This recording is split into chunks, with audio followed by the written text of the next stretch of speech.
寫一首流行歌究竟有幾簡單？一字啊，記豬肉偷，你係個人你都寫得到。嗱，呢一首係我新寫嘅歌，藉着呢一首歌同大家分享一下個過程係點樣嘅。呢幾日咧去咗出差，去揾咗一啲同行呃飲呃食。自從我學咗寫詞之後，我就特別中意出去，因為咧靈感往往就喺一啲不經意間咧就可以偷翻嚟。譬如今次去到蘇州同同行傾偈嗰陣咧，佢就提到一個詞，話哎呀，我每次出行咧，我哋都係買紅眼航班嘅。我發覺紅眼航班呢個詞咧又好有故事感喎，就有種一語相關嘅味道，既係深夜去趕去搭嘅航班，又暗示住哭紅咗嘅雙眼，同時亦有一種廉價的愛嘅意象。我覺得呢個詞可以偷過嚟放喺我嘅動機庫入邊先。跟住好啦，我出完差翻嚟啦，突然間醒起咗呢件事，咁我問肥晴，你有冇寫好曲啊？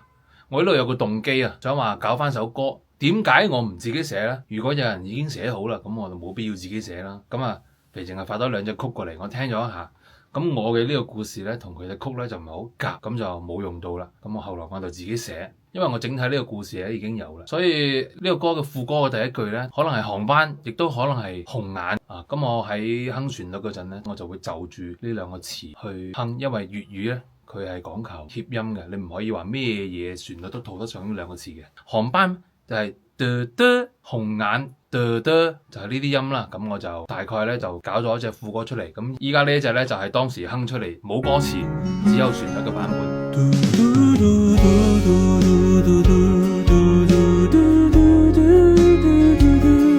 咁好啦，呢個曲就出咗嚟啦，咁我就填詞啦。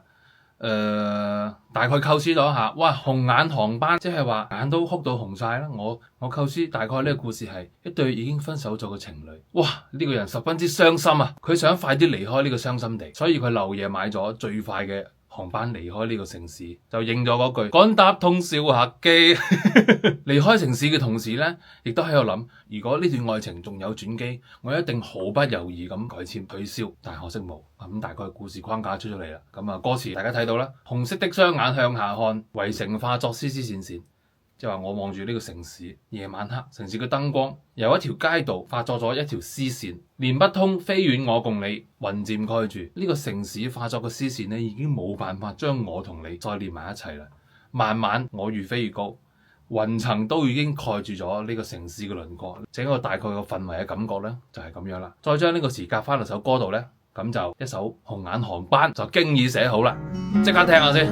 紅色的雙眼向下看，圍城化作絲絲線線，連不通飛遠我共你，雲漸蓋住，淚在兩眼很輕，為何會墜落？還好漆黑早侵佔，能藏在角落裏面放心的氣喘。